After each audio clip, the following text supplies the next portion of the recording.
Of course, we're not just worried about the crews out there in this cold. Everybody is in danger if you're out there. So in Waterbury, the Salvation Army is expanding its hours as the dangerous cold moves in. And Fox 61's Celine Arab shows us how they're handling weekends like this one to help keep everybody safe.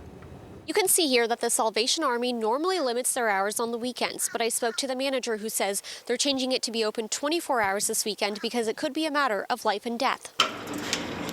Some people are getting ready for a Super Bowl weekend, but here at the Salvation Army, they're getting ready for a different kind of big weekend. We don't need any more deaths this winter from, just it's kind of foolish to be outside when there's opportunities to be inside. Brian Merchant runs this shelter with his wife where they've been for the last 2.5 years. He says this winter has been their coldest in recent history and most dangerous. This year's changed because a lot of resources have kind of left the community. They've changed hands. Some agencies have kind of struggled. He said that's what led them to partnering with the city, who asked them if they could open up as a shelter. And so they did, using this room to keep people and their belongings warm on cold days and nights. We have tables for people to sit at. We have coffee, we have snacks, we have soda, and we have resources that we make available. Their availability is normally about 30 people, but during last month's big snowstorm, they had to change that, and they expect the same thing might happen this weekend too. We have 40 plus people in the building at that point.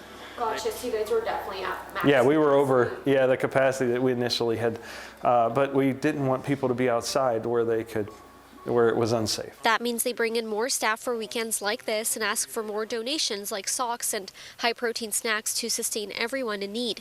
Victor Reynolds says it's terrifying to think of anybody sleeping outside during weekends this cold, which is why he says the state needs more shelters like this one. It breaks my heart, don't get me wrong, and it scares me because they get desperate and they do desperate things.